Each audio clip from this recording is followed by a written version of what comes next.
Au printemps dernier, c'est une feuille de cannabis géante qui se tenait à la place de ce sapin de Noël, alors que des centaines de personnes s'étaient réunies ici même, sous la porte de Brandenburg, au cœur de Berlin, pour fêter l'entrée en vigueur d'une loi légalisant l'usage du cannabis récréatif par les adultes. Objectif annoncé, contrer un marché illicite en pleine expansion en Europe.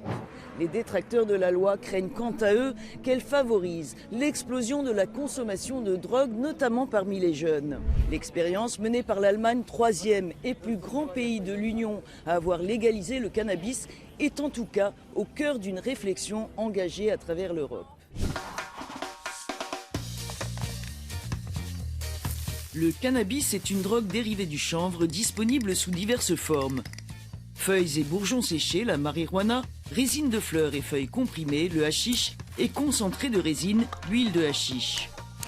Souvent fumé, le cannabis peut être vaporisé ou ajouté dans les aliments.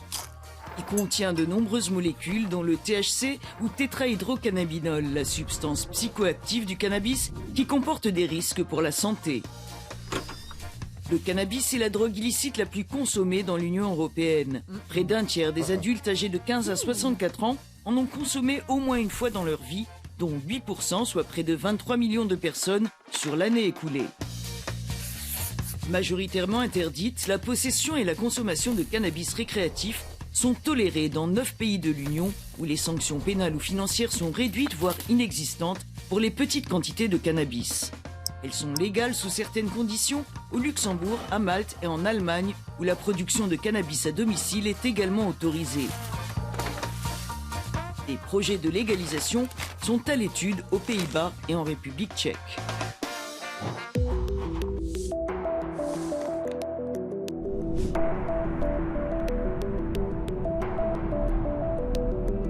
La loi légalisant l'usage du cannabis récréatif en Allemagne depuis avril dernier ouvre aussi de nouvelles perspectives à l'industrie du cannabis à usage thérapeutique.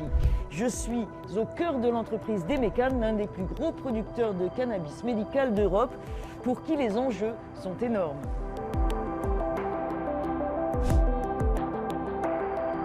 Distincte de la législation sur le cannabis récréatif, la loi spécifique au cannabis médical a également été assouplie.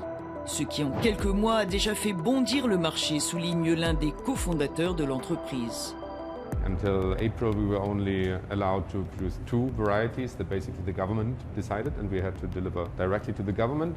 Now we are free to produce new varieties that we must no longer sell to the state, but we can sell to pharmacies and patients directly. We've seen pretty much 50% quarter-over-quarter market growth in Germany. So what really changes the game is that the market is now much more accessible. Before it was possible to prescribe medical cannabis in Germany, but it was very difficult, and that has changed now. Okay. Une progression impossible pour les Cannabis Social Clubs, associations à but non lucratif, seules autorisées à distribuer du cannabis récréatif. The Medical Act that was enabled is actually working out well, as it seems. The Recreational Act is very complicated in that how people would get access to recreational cannabis in Germany is borderline not there. You can't go to a shop and buy cannabis, that's not possible. You have to either grow it yourself at home, but that's a lot of work, and a lot of people that would like to consume recreational cannabis don't want to go through the hustle of cultivating plants.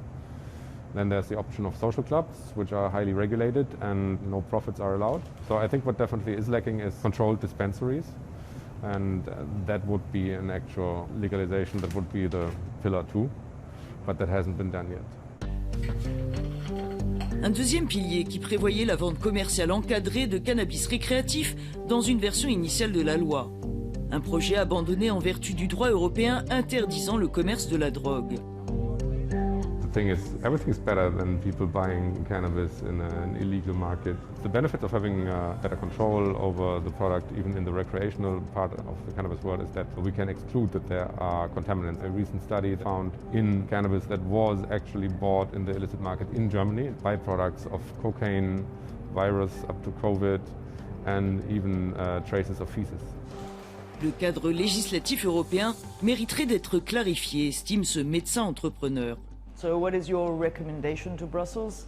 We would definitely hope that there are EU-wide regulations that give a little bit more framework as opposed to every country deciding for their own rules. I think we would all benefit from clear regulations how medical cannabis should be treated in Europe and which liberty every country has for recreational cannabis. If Europe would decide every country is free to do their own recreational cannabis policies, then that would help a lot, because right now it's very unclear how Europe reacts if a country really goes into a recreational way. So that would be a great benefit if we had clear regulations.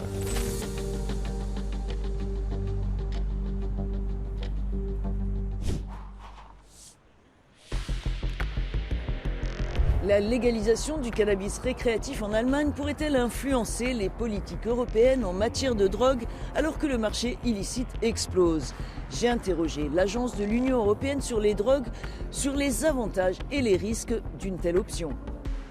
There are many different objectives. The inconvenient thing is that they conflict. If you want to take money away from the illegal market, you should have as much legal cannabis available as possible. If you do not want to encourage young people and you don't want to normalize, you should have as little available as possible. And that's going to be a trade-off. Are there estimates of the economic benefits of regulated legalization of cannabis?